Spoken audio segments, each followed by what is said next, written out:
नमस्कार दोस्तों, आप सबका स्वागत है एक बार फिर से हमारे इस यूट्यूब चैनल डिस्ट्रिक्ट ज्ञान में। तो टीचर ट्रांसफ़र के संबंध में डिपार्टमेंट की तरफ से एक और जो लेटर है वो जारी कर दिया गया है। तो एक और जो अपडेट है वो टीचर ट्रांसफ़र के संबंध में आ चुकी है। तो टीचर ट्रांसफ़र के संबंध में जो भी शेड्यूल है, कब शुरू होंगी ट्रांसफ़र्स, कब तक चलेंगी, तो ये सारा जो प्रोसेस है वो एक लेटर में बता दिया गया है। तो चलिए अब हम आपको जो लेटर है उसके बारे में बताते हैं। तो यहाँ पर पंजाब सरकार की तरफ से एक जो लेटर है वो जारी किया गया है। तो यहाँ पर सभी अधिकारी, कर्मचारी जितने भी हैं उनकी जो जनरल ट्रांसफ़र है उसके संबंध में जो समय सीमा है या जो भी हम टाइम पीरियड जो है वो जारी किया गया है।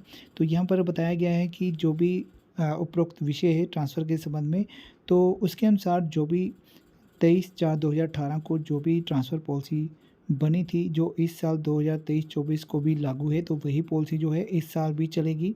तो इस पर ध्यान दिया है। तो उन्होंने कहा है कि पंजाब राज्य के जितने भी डिपार्टमेंट हैं, जितने भी डिपार्टमेंट्स हैं, तो वहाँ पर जो भी सरकारी कर्मचारी, अधिकारी जो जनरल ट्रांसफ़र हैं, वो करवाना चाहते हैं, तो उनका जो समय है वो 10 अप्रैल से लेकर 31 मई 2023 तक रहेगा। तो 10 अप्रैल से लेकर 31 मई तक अलग-अलग जो राउंड हैं वो चलेंगे।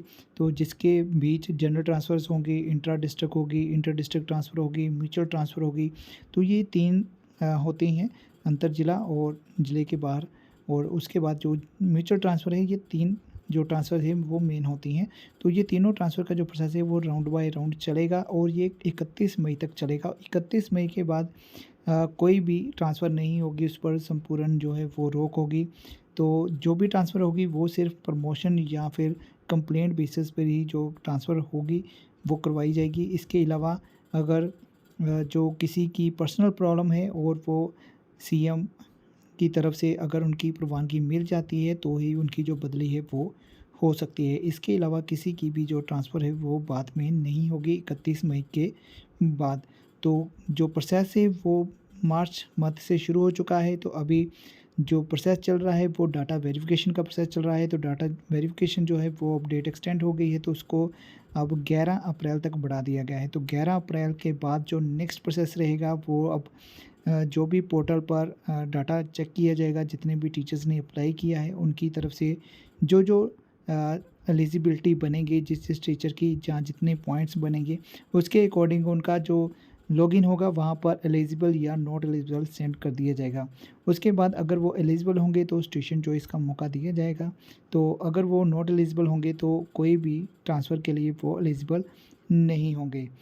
तो नेक्स्ट जो भी हमें अपडेट आएगी हम आपको इसी तरह सारी अपडेट जो है वो जानकारी देते रहेंगे, जितनी देर जो ट्रांसफ़र्स हैं वो चलेंगी।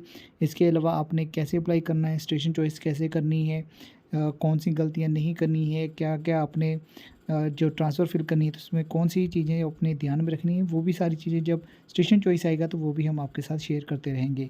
इसके अलावा फिर भी अगर आपकी कोई क्वेरी है या कोई क्वेश्चन तो आप हमें कमेंट सेक्शन में पूछ सकते हैं, या कोई सजेशन है तो वो भी आप हमें कमेंट सेक्शन में बता सकते हैं। तो आज की इस वीडियो को यहीं ख़त्म करते हैं और मिलेंगे हमारी नेक्स्ट जानकारी वाली वीडियो में। तब तक के लिए जय हिंद।